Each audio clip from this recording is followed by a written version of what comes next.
Hello everyone, hope you all are doing well.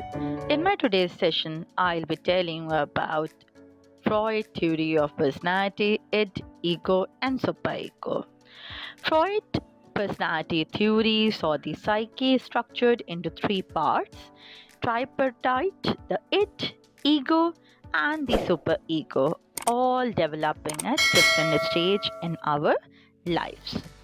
These are systems not part of the brains or any way physical, but rather hypothetical conceptualization of important mental functions. According to Freud's psychoanalytical theory, the id is the primitive and instinctual part of the mind that contains aggressive drives and hidden memories. The superego operates a moral conscience, and the ego is the realistic part that mediates between the desire of it and the superego. The question arises, what is it? The it is the primitive and instinctive components of personality. The it is impulsive and unconscious part of our psyche that responds directly and immediately to the basic urges, needs, and desires.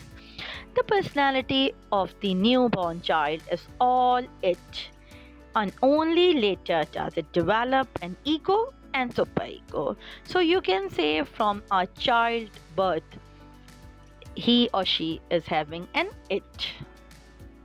The it is also stubborn, for it responds only of what Freud called the pleasure principle, if it feels good to do and nothing else.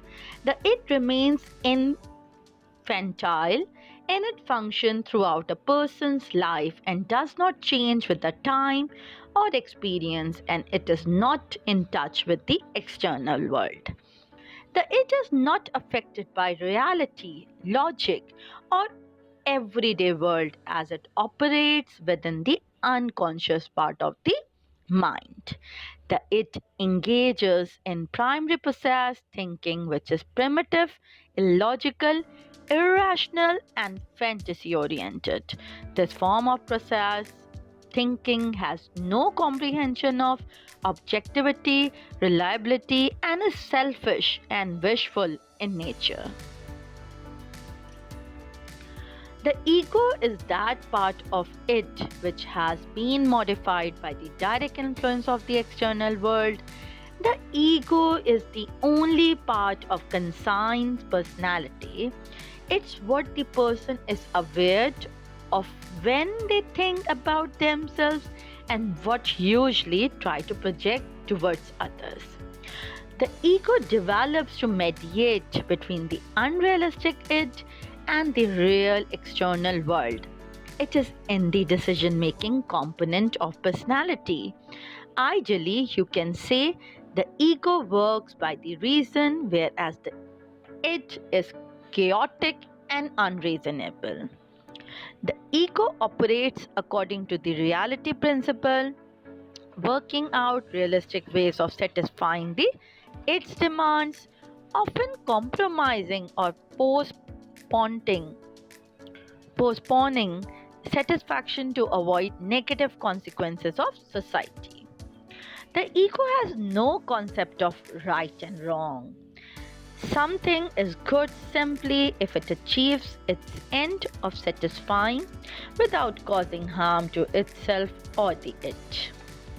Often the ego is weak relative to the headstrong it. And the best ego can do is stay on pointing the it in the right direction and claiming some credit at the end as if the actions were its own.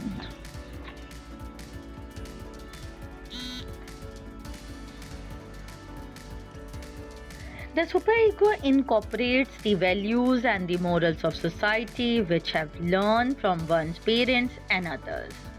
The superego operates on morality principle and motivates us to behave in socially responsible and acceptable manner. The superego is seen as the purveyor of awards, feelings of pride and satisfaction and punishments, and depending on which the ego or conscience is activated.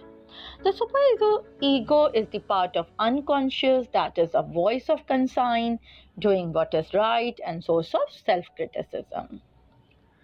So we can say that it reflects society's moral values to some degree, and a person sometimes aware of their own morality and ethics, but superego contains many codes, prohibitions that are issued mostly unconsciously in the form of commands or don't statements.